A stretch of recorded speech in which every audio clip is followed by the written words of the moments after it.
Assalamualaikum. Online classes Rise and Shine School. Assalamualaikum student class 8. I am Parveen Nazir and I am your bio teacher. I am fine and I hope that you are also fine too. बेटा हमारा जो biology का subject है उसका आज हमने chapter number 2 जो है वो स्टार्ट करना है। टॉपिक्स ऑफ डिस्कशन, आज चैप्टर नंबर 2 जो हम स्टार्ट करेंगे उसमें जो टॉपिक्स हमारे डिस्कशन में आएंगे वो कौन से हैं। नंबर 1, फर्स्ट ऑफ ऑल कौन सा टॉपिक है हमारा, डिस्कवरी ऑफ सेल, यानी सेल को किस तरीके से डिस्कवर किया गया, एंड सेल थ्योरी, और सेल थ्योरी को किस तरीके से डिस्कवर किया गया। Number 2, discovery of light and electron microscope, light और इलेक्ट्रॉन माइक्रोस्कोप की डिस्कवरी किस तरह हुई। यानी जो हमारा चैप्टर नंबर 2 है उसमें हमने ये देखना है कि जो बॉडी की सबसे बेसिक यूनिट सेल होती है वो सेल किस तरीके से डिस्कवर हुआ, और फिर उस सेल की डिस्कवरी के बाद जो है वो सेल थ्योरी बनाई गई कि किस तरीके से जो है वो लिविंग ऑर्गेनिज्म जो होते हैं वो टाइनी पार्टिकल से मिलकर बनते हैं, और फिर आगे मजीद उसमें जो है वो डिटेल से सेल थ्योरी को 3 पॉइंट्स में पेश किया गया। और साथ ही हमने लाइट माइक्रोस्कोप और इलेक्ट्रॉन माइक्रोस्कोप को भी जो है वो यहाँ पर समझना है कि किस तरीके से लाइट माइक्रोस्कोप और इलेक्ट्रॉन माइक्रोस्कोप जो है वो अपने जो है वो उनका जो काम होता है वो किस तरीके से होता है, और ये किस तरह की जो है इनमें जो काम करने का जो प्रिंसिपल होता है वो कैसे होता है। डिस्कवरी ऑफ सेल, सेल किस तरीके से डिस्कवर हुआ। The cell was first discovered by Robert Hooke in 1665। 1665 में सेल को सबसे पहले रॉबर्ट हुक नामी एक साइंटिस्ट था उसने डिस्कवर किया। which can be found to be described in his book Micrographia. उसने इसको अपनी एक बुक माइक्रोग्राफिया नामी एक बुक में जो है वो इसको जो है वो इसकी डिस्क्रिप्शन पेश की। इन दिस बुक, इस किताब में ही गेव 60 ऑब्जर्वेशन, उसने तकरीबन 60 जो है वो मुशाहिदात उसने पेश किए इन डिटेल, बड़ी तफसील के साथ, ऑफ वेरियस ऑब्जेक्ट्स, बहुत सारे ऑब्जेक्ट्स के बारे में, under a course compound microscope, यानी एक कंपाउंड माइक्रोस्कोप की, यानी उसने अपनी जो माइक्रोग्राफिया बुक थी उसने तकरीबन कंपाउंड माइक्रोस्कोप में जो है वो बहुत सारे ऑब्जेक्ट्स को ऑब्जर्व किया, तकरीबन 60 ऑब्जेक्ट्स की जो है उसने ऑब्जर्वेशन की और उसमें उसने उसको डिटेल से बयान किया।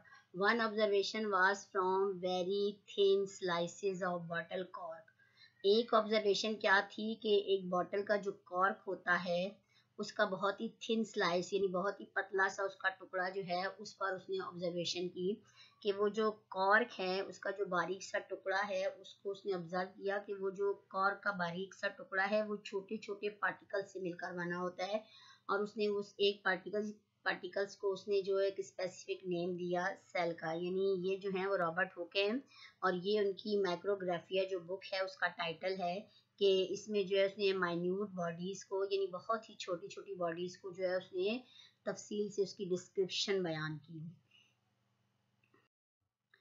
आगे क्या है, discovery of cell, discovery of cell basic unit of life, यानी बेसिक यूनिट ऑफ लाइफ जो जिंदगी की बुनियादी इकाई होती है सेल, उसको उसकी डिस्कवरी कैसे हुई। Discovery of cell, in 1665 scientist Robert Hooke used a microscope to examine thin slices of cork, यानी 1665 में रॉबर्ट नामी साइंसदान ने जो कॉर्क के थिन स्लाइसेस थे उसको जो है वो माइक्रोस्कोप के जरिए उसको एग्जामिन किया, उसको देखा। He observed that cork is made of tiny hollow compartments, उसने देखा कि ये जो कॉर्क है वो बहुत छोटे छोटे खाली कंपार्टमेंट यानी टुकड़ों पर मुश्तमिल है, यानी छोटे छोटे शहद की मक्खियों के जैसे छत्ते जैसे होते हैं इस तरह खानों पर मुश्तमिल है। The compartments reminded him of small rooms, उन कंपार्टमेंट्स को उसने जो है वो छोटे छोटे कमरों से तशबीह दी। सो ही गेव द रूम्स, उसको उन्होंने कमरे कहा, द नेम सेल, यानी उन कमरों को जो है उसने सेल का नाम दिया। जो उसको कॉर्क के अंदर छोटे छोटे कंपार्टमेंट्स रूम दिखाई दिए, उन रूम्स को उसने सेल का नाम दिया। The plants hook observe were actually dead, यानी पौधा जो है उसकी जो कॉर्क का जो टुकड़ा था वो एक लकड़ी के टुकड़े पर जो है मुश्तमिल था, और वो जो जिस तरीके से पुराने ज़माने में जो है वो शीशे की बॉटल्स के ऊपर एक जो है वो ऐसी लकड़ी जो कि अंदर से हॉलो होती है, उस लकड़ी का जो ऊपर से एक लीड लगाते कॉर्क जो उस बॉटल के मुंह के अंदर फंस जाता है, उसने कहा कि ये एक्चुअली असल में डेड है। He was actually observing cell wall and empty spaces. उसने उसमें सेल वॉल और उसकी सख्त जो आउटर लेयर सेल वॉल होती है वो, और उसमें एम्प्टी स्पेसेस यानी खाली जगह उसने ऑब्जर्व की। यानी मकसद ये है कि उस कॉर्क के टुकड़े की ऑब्जर्वेशन से, ये जो रॉबर्ट हुक था उसने कॉर्क के टुकड़े की ऑब्जर्वेशन से देखा कि वो उसको इस तरह शहद की मक्खियों की छत्ते की तरह महसूस हुआ, और उसने एक कंपार्टमेंट को रूम कहा और एक रूम को उसने बाद में सेल का नाम दिया। यानी बहुत सारे सेल मिले और इस तरीके से वो पूरा एक कॉर्क जो है बना। यानी कोई भी लिविंग बॉडी या कोई भी चीज़ जो है वो छोटे छोटे कंपार्टमेंट से मिलकर बनती है, छोटे छोटे यूनिट से मिलकर बनती है, और उस यूनिट्स को उसने सेल का नाम दिया। सेल, अब हम सेल को डिफाइन करेंगे, सेल होता क्या है। In 1665 Robert Hooke discovered a basic unit of life called cell, यानी 1665 में रॉबर्ट हुक नामी साइंसदान ने एक जिंदगी की बुनियादी इकाई को डिस्कवर किया जिसे सेल कहते हैं। So the word cell comes from Italian word cellula, जो लफ्ज सेल है वो एक इटालियन जुबान का लफ्ज सेलुला से निकला है, विच मीन्स स्मॉल रूम्स। यानी जो सेलुला के मीनिंग है वो क्या है, स्मॉल रूम के। अब हमने इसकी डेफिनेशन को करना है, यानी हमें ये देखा कि रॉबर्ट हुक ने 1665 में एक सबसे छोटी यानी कॉर्क की जो ऑब्जर्वेशन की, उस कॉर्क से उसको ये देखा कि उसने एक सबसे छोटी छोटी जो रूम से एक रूम को उसने basic unit of life cell कहा। और दरअसल जो लफ्ज सेल है उसने सेल का नाम इसलिए दिया कि सेल जो लफ्ज है वो इटालियन जो है जुबान का लफ्ज है, और वो इटालियन जुबान का लफ्ज क्या है, सेलुला, जिससे सेल निकला है। और ये जो सेलुला है इसका मतलब होता है स्मॉल रूम्स। इसी कॉर्क के टुकड़े के जो शहद के छत्ते नुमा थे, इसको उसने स्मॉल रूम्स कहा था, इसीलिए उसने स्मॉल रूम के लिए जो है वो लफ्ज सेलुला से जो लफ्ज निकला है सेल, सेल से उसको जो है वो नॉमिनेट किया। अब हम इसकी डेफिनेशन करेंगे। Cell is the basic structure and functional unit of life और ऑर्गेनिज्म। सेल किसी भी ऑर्गेनिज्म या किसी भी जिंदगी की स्ट्रक्चर यानी साख्ती और फंक्शनल यानी फेली यूनिट कहलाती है, यानी बुनियादी इकाई कहलाती है। और so cell is the basic unit of life, इसीलिए सेल को जिंदगी की बुनियादी इकाई कहा जाता है। यानी देखा जाए तो जिस तरीके से हम एक बिल्डिंग बनाते हैं, उस बिल्डिंग की जैसे हम बेस या बुनियादें रखते हैं, तो सबसे पहले हम एक ईंट या एक ब्लॉक रखते हैं।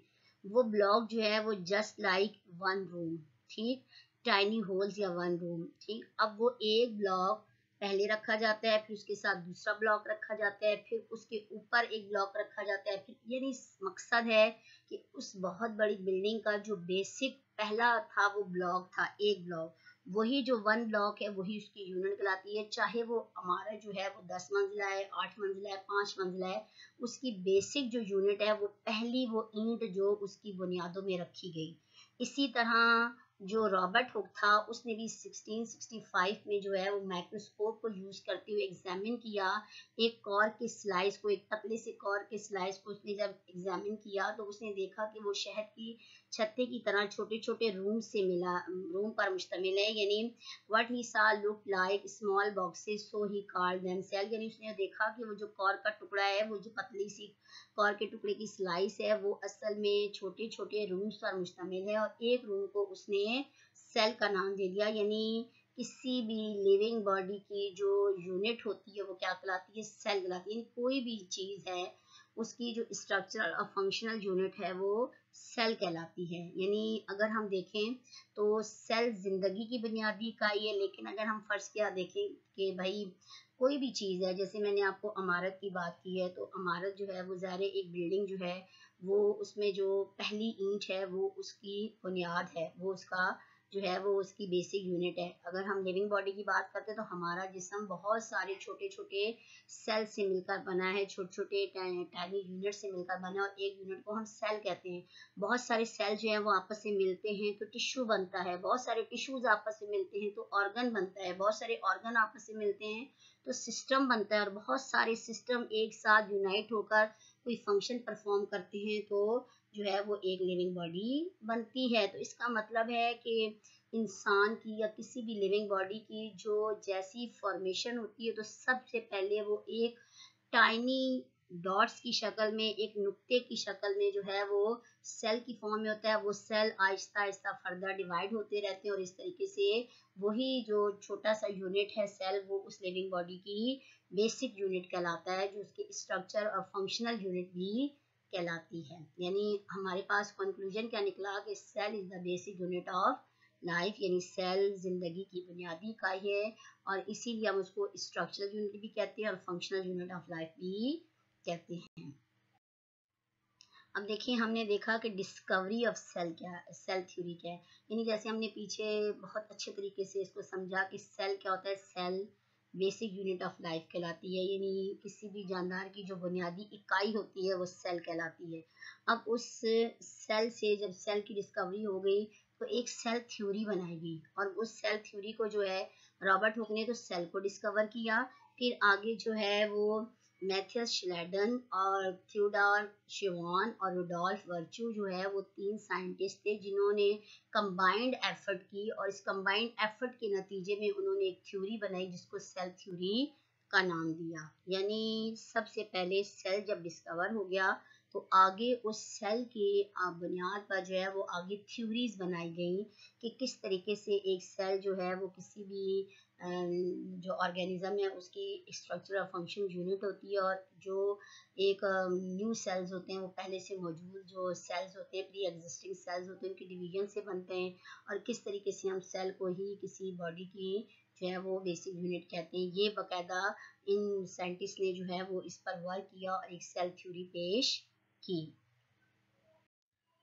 अब देखिए points of cell theory. Cell theory के कौन कौन से पॉइंट्स हैं। ठीक, श्लाइडन एक जोलॉजिस्ट थे और शिवान एक बोटेनिस्ट थे। यानी एक जोलॉजी के जो साइंसदान थे वो श्लाइडन थे, और एक जो बॉटनी के साइंटिस्ट थे वो एक शिवान थे। ठीक है, और रुडोल्फ वर्च्यू जो है वो भी एक फिजिशियन थे जो कि पैथोलॉजी के फादर भी कहलाते हैं, और उन्होंने मुख्तलिफ किस्म की डिजीज जो है वो सेल्स के अंदर जो किस तरीके से अकर होती हैं वो डिजीज उसने जो है वो डिस्कवरी की, और एक्सटेंडेड सेल थ्योरी और सेल थ्योरी को मजीद जो है वो आगे एक्सटेंड किया, यानी मजीद उसको बेहतर तौर पे करके बेहतर जो है वो तरीके से पेश किया। अब क्या है, the they proposed 3 important points which was considered as the cell theory। इन तीनों साइंटिस्ट ने जो है वो 3 इम्पोर्टेंट पॉइंट जो है वो पेश किए, जो कि सेल थ्योरी के जो है वो पॉइंट्स कंसीडर किए जाते थे, तस्वुर किए जाते थे। Number 1, all living organism are made up of cell. तमाम लिविंग ऑर्गेनिज्म जो हैं वो सेल से मिलकर बनती हैं। यानी श्लाइडन जो एक जोलॉजिस्ट थे उन्होंने एनिमल्स को स्टडी किया। ठीक है, और मुख्तलिफ किस्म के एनिमल्स की स्टडी से उन्हें पता चला कि हर जो लिविंग बॉडी है, हर जो एनिमल है वो छोटे छोटे टाइनी जो है वो पार्टिकल से मिलकर बना है, और उसको उसने सेल का नाम दिया। और जो एक दूसरे साइंटिस्ट शिवान थे वो एक बोटेनिस्ट थे, बॉटनी के साइंटिस्ट थे जिन्होंने पौधों पर रिसर्च की, और उसने जो है वो पौधों पर बाकायदा रिसर्च करके देखा कि किस तरीके से जो है वो एक पौधा भी जो है, एक प्लांट जो है उसकी भी जो बेसिक यूनिट होती है वो सेल ही होती है, और बहुत सारे सेल्स मिलते हैं तो टिश्यू बनता है, और बहुत सारे टिश्यू मिलते हैं तो एक ऑर्गन बन जाता है, और एक ऑर्गन का मखसूस काम, जैसे एक फ्लावर है तो वो एक रिप्रोडक्टिव ऑर्गन है, रूट स्टेम लीव्स जो है वो वेजिटेटिव ऑर्गन है। इस तरीके से इनके मखसूस किस्म के काम होते हैं। तो इसका मतलब है कि पहला सेल थ्योरी का पॉइंट क्या है, all living organism are made up of cell. तमाम जानदार चीजें सेल से मिलकर बनी हैं। Number 2, cell is structure and functional unit of life.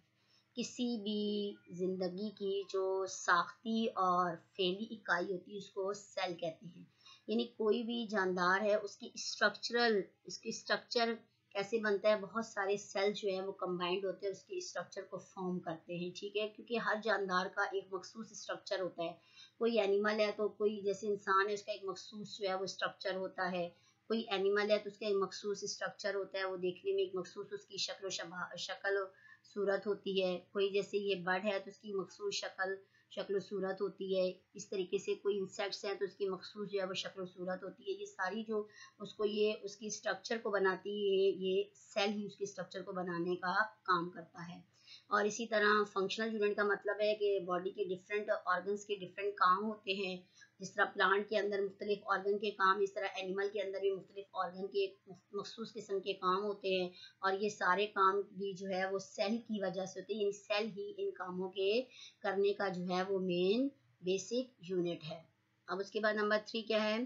Functions of organism are due to the cells as all organ system is made up of cell, यानी तमाम function जो बॉडी के ऑर्गेनिज्म के अंदर होते हैं वो सेल की वजह से होते हैं, और तमाम ऑर्गन सिस्टम जो है वो सेल से ही मिलकर बनते हैं। ये तीनों साइंटिस्ट थे, इन्होंने बाकायदा जो है वो रिसर्च की और सेल थ्योरी के पॉइंट्स पेश किए। मजीद जो रुडोल्फ वर्च्यू थे उन्होंने मजीद कहा कि जो प्री एग्जिस्टिंग सेल्स होते हैं वो उन्हीं से आगे से न्यू सेल्स बनते हैं, जो पुराने सेल्स होते हैं उन्हीं की तकसीम से आगे से नए सेल भी बनते हैं। ठीक, वो भी सेल थ्योरी का एक मेन पॉइंट है। यानी new cells are form by the division of pre existing cells. आगे हम देखेंगे salient feature of cell theory, यानी हमारी बुक में किस तरीके से salient feature of cell theory को बयान किया गया है। सेल थ्योरी सेज दैट, यानी सेल थ्योरी क्या कहती है, यानी इन साइंटिस्ट ने जो सेल थ्योरी पेश की, शिलाइडन, शिवान और वर्च्यू ने जो सेल थ्योरी पेश की, उस सेल थ्योरी के क्या मेन जो है वो साइलेंट फीचर्स हैं। Number 1, all living things are made up of cells, तमाम जानदार चीजें सेल से मिलकर बनी हैं।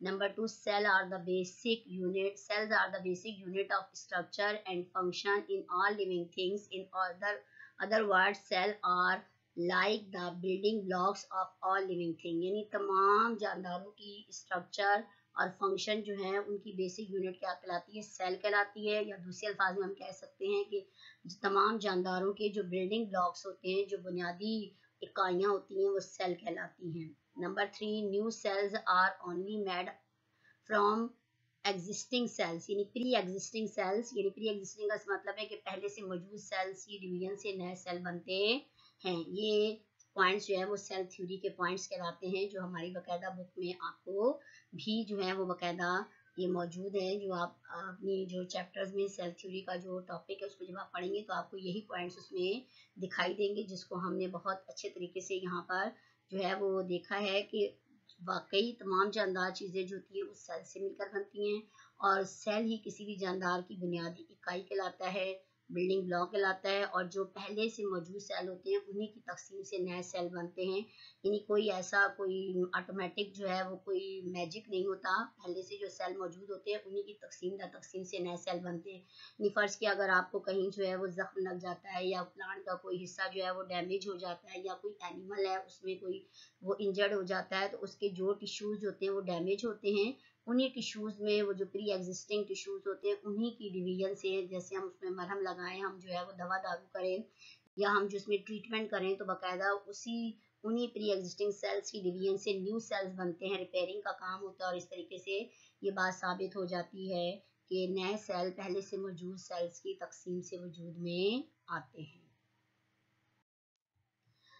लाइट माइक्रोस्कोप, यानी लाइट माइक्रोस्कोप क्या होती है? यानी वो माइक्रोस्कोप जो हम अपनी स्कूल लैब में इस्तेमाल करते हैं, ये लाइट माइक्रोस्कोप है।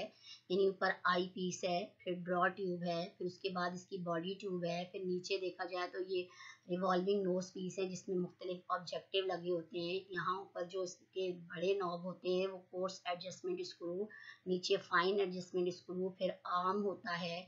फिर मजीद देखें तो यहाँ ये जो स्टील का निशान है, इंक्लिनेशन ज्वाइंट है, ये पिलर है, और ये सबसे एंड में इसका बेस या फुट कहलाता है। यहाँ देखा जाए तो ये जो एक गोल सी डिस्क होती है वो स्टेज कहलाती है। स्टेज पर जो है वो क्लिप्स होते हैं जो कि स्लाइड को कवर करते हैं, और इसके अलावा नीचे जो होता है वो मिरर होता है। एक साइड इसका जो है वो कॉनकेव मिरर होता है, दूसरी साइड जो है वो प्लेन मिरर होता है। हमने जो कॉनकेव मिरर की साइड है उसको हमने बाकायदा जो है वो रोशनी की तरफ रखना है।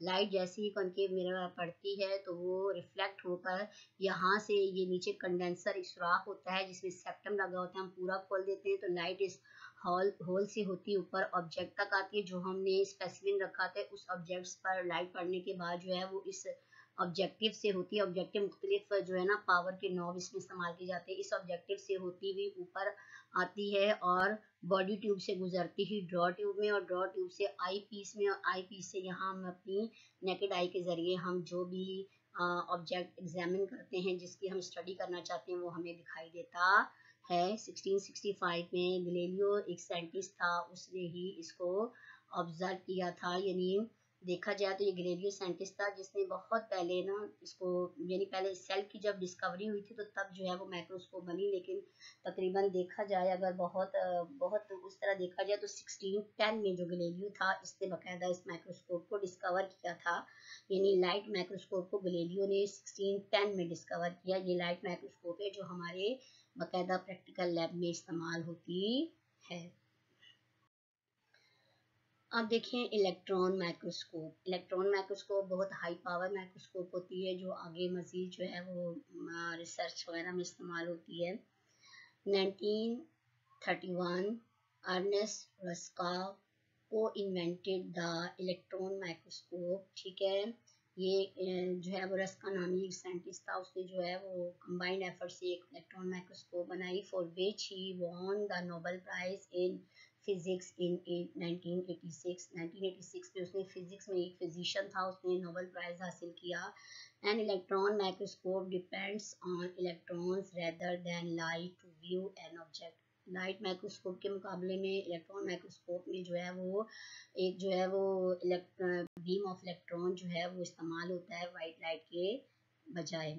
ठीक है, electron an object electrons are speeded up in a vacuum. Vacuum एक ऐसी जगह होती है जहाँ पर जो है वो किसी किस्म का कोई मीडियम नहीं होता, खला जिसे कहते हैं। Until their wavelength is extremely short, यानी एक वैक्यूम में से वो इलेक्ट्रॉन जो है वो बहुत स्पीड अप होते हैं, यहाँ तक कि वो जो वेव लेंथ उनकी होती है बहुत ही ज़्यादा कम होती है। Only 100,000 that of white light, तकरीबन वाइट लाइट के मुकाबले में वो तकरीबन 100,000 जो है वो कम होती है। Electron microscope make it possible to view object as small as the diameter of an atom। यानी जो इलेक्ट्रॉन माइक्रोस्कोप होती है वो बहुत छोटे ऑब्जेक्ट को, जो तकरीबन एक एटम जैसे होता है, बहुत ही छोटा ऑब्जेक्ट, उसको भी बड़ा करके दिखा सकती है। ये वो साइंटिस्ट है जो कि फर्स्ट इन्वेंटर था इलेक्ट्रॉन माइक्रोस्कोप का, और इसने जो है वो आगे जो है उसने अवार्ड हासिल किया नोबेल प्राइज फिजिक्स में। और इसी तरह जो है वो 1931 में इसने इलेक्ट्रॉन माइक्रोस्कोप जो है 1931 भी, और जैसे हमारी बुक में 1930 का भी जिक्र है, इन ईयर्स में इसने जो है वो इलेक्ट्रॉन माइक्रोस्कोप जो है वो डिस्कवर की। इलेक्ट्रॉन माइक्रोस्कोप की डिस्कवरी से ये हुआ कि बहुत सारी जो है वो एटम से, जितना एटम छोटा होता है ना, इस तरह बहुत छोटे छोटे पार्टिकल्स को भी स्टडी किया गया। इस तरह इलेक्ट्रॉन माइक्रोस्कोप जो है वो बायोलॉजी के फील्ड में भी जो है वो मुख्तलिफ डिजीज़ की क्योर में जो है वो इसका भी इस्तेमाल हुआ। आगे difference between light and electron microscope. Light microscope जैसे ये आप हमने देखा है, क्योंकि इसके इंक्लिनेशन जॉइंट की मदद से हम इसको किसी भी एंगल पे झुका सकते हैं। ठीक है, ये इस तरह हमने इसको झुका के अपने करीब आई पीस को अपनी आई नेकेड आई के करीब रखा हुआ है। और इलेक्ट्रॉन माइक्रोस्कोप जो है वो बाकायदा उसमें एक फोटोग्राफिक फिल्म यूज़ होती है, और ये बहुत जो है ना वो हाई पैमाने पर इस्तेमाल होती है। आम स्कूल वगैरह में या कॉलेजेस वगैरह में इसका इस्तेमाल नहीं होता। आगे हम इसके डिफरेंस करेंगे। Beam of light longer wavelength, यानी लाइट माइक्रोस्कोप में लाइट सफ़ेद रोशनी को जो है वो बहुत दूर से सफ़ेद रोशनी को जो है वो इस पर डालकर इस्तेमाल किया जाता है। और इलेक्ट्रॉन माइक्रोस्कोप में beam of electron shorter wavelength, यानी इलेक्ट्रॉन माइक्रोस्कोप में इलेक्ट्रॉन की पट्टी को जो है वो कम फासले से जो है वो उस पर जो है वो उस पर डाला जाता है ताकि वो रिफ्लेक्ट हो। आगे क्या है, यानी ये एक छोटा सा ऑब्जेक्ट होता है, और ये एक लार्ज और नॉन पोर्टेबल ऑब्जेक्ट होता है। यानी बड़ा होता है, उसको किसी एक जगह पर जो है वो हम जो है वो हम ये नहीं कि उसको एक ही जगह पर रख सकते, उसको बार बार हम इधर उधर नहीं कर सकते आसानी से। रिलेटिवली इनएक्सपेंसिव, यानी ये जो है वो इनएक्सपेंसिव होती है, यानी बहुत ज़्यादा जो है ना वो एक्सपेंसिव, बहुत ज़्यादा कीमती नहीं होती, और ये एक्सपेंसिव होती है, ये बहुत ज़्यादा कीमती होती है, इसलिए जो है वो बहुत जो लार्ज जो इंटरनेशनल जो रिसर्च होती है इस्तेमाल होती है। Not a lot of training required to use, यानी इसको यूज़ करने में बहुत ज़्यादा ट्रेनिंग की ज़रूरत नहीं होती, यानी थोड़ी बहुत भी समझ बंदा रखता हो तो वो लाइट माइक्रोस्कोप को इस्तेमाल कर सकता है। और इलेक्ट्रॉन माइक्रोस्कोप के लिए ट्रेनिंग रिक्वायर्ड होती है, बाकायदा ट्रेनिंग ली जाती है, फिर इसको जो है वो यूज़ में लाया जाता है। सी कलर इमेजेस, यानी लाइट माइक्रोस्कोप के ज़रिए हम कलर इमेज हासिल कर सकते हैं, और इलेक्ट्रॉन माइक्रोस्कोप के ज़रिए ब्लैक एंड वाइट इमेजेस ही हासिल होती हैं। उसके बाद है specimen can be alive and unharm, यानी जो स्पेसिमेन इसमें यूज़ किए जाते हैं वो जिंदा भी होते हैं और वो नुकसान भी नहीं देते। और यहाँ पे स्पेसिमेन मस्ट बी डेड, और इलेक्ट्रॉन माइक्रोस्कोप में जो स्पेसिमेन जो हम देखते हैं, जो हमने ऑब्जेक्ट जो है वो हमने उसको देखना है, उसको ऑब्जर्व करना है, उसका लाजमी डेड होना ज़रूरी है। लोअर रिजॉल्विंग पावर, इसकी जो रिजॉल्विंग पावर होती है वो कम होती है। रिजॉल्विंग पावर का मतलब है कि दो एडजेसेंट ऑब्जेक्ट को सेपरेट करना, तो इसका मतलब है इसकी रिजॉल्विंग पावर कम होती है। और यहाँ पर ग्रेटर रेजोल्यूशन है, यानी इसमें जो है वो जो रिजॉल्विंग पावर होती है वो ज़्यादा होती है, यानी जानदारों को जो है वो सेपरेट करने का जो उसकी जो कैपेसिटी होती है वो ज़्यादा होती है। लोअर मैग्निफिकेशन का मतलब है कि जो increasing size of the object जो है वो मैग्निफिकेशन कहलाता है, और यहाँ पर लोअर मैग्निफिकेशन का मतलब है ऑब्जेक्ट का जो है वो एक खास हद तक साइज को बड़ा किया जा सकता है। और यहाँ पर ग्रेटर मैग्निफिकेशन है, यानी एटम जैसी छोटी चीज़ को भी इलेक्ट्रॉन माइक्रोस्कोप से देखा जाता है, तो इसलिए इसकी मैग्निफिकेशन जो है वो बहुत ज़्यादा होती है, यानी ये बहुत ज़्यादा जो है वो किसी भी ऑब्जेक्ट को जो है वो ज़्यादा बड़ा करके दिखा सकता है। बेटा जैसा कि आपने देखा कि आपको जो टॉपिक्स हमने समझाए, सेल और पॉइंट्स ऑफ सेल थ्योरी, और इसके अलावा लाइट और इलेक्ट्रॉन माइक्रोस्कोप का डिफरेंस, तो वही जो टॉपिक हमने समझे आज वही हम अपने होमवर्क में लेंगे। ठीक है, हमारे होमवर्क में क्या चीज़ इंक्लूडेड है। Number 1, write and learn definition of cell. Cell की डेफिनेशन आपने लिखनी भी है और याद भी करनी है। Salient feature of cell theory, और सेल थ्योरी के जो साइलेंट फीचर्स हैं वो आपने लिखने भी हैं और याद भी करने हैं। चैप्टर नंबर 2 का आप टाइटल पेज तैयार करेंगे, और उसके बाद आपने ये फर्स्ट क्वेश्चन जो आपको होमवर्क की शक्ल में हम जो है वो आपको उसकी फोटोग्राफ्स देंगे, वो आपने लिखनी भी हैं और याद भी करनी है। नंबर 2 जो है वो क्या है, right and learn main differences between light and electron microscope. Light और इलेक्ट्रॉन माइक्रोस्कोप का जो डिफरेंस है बाकायदा होमवर्क में आपको प्रोवाइड कर दिया जाएगा, वो आपने लिखना भी है और याद भी करना है। ठीक, यानी उम्मीद करती हूँ कि बेटा आपको ये दोनों टॉपिक जो हैं वो समझ आ गए होंगे। आपने इन्हें बहुत अच्छे तरीके से जो है वो याद करना है, ताकि आपको जो है वो हर चीज़ क्लियर हो जाए।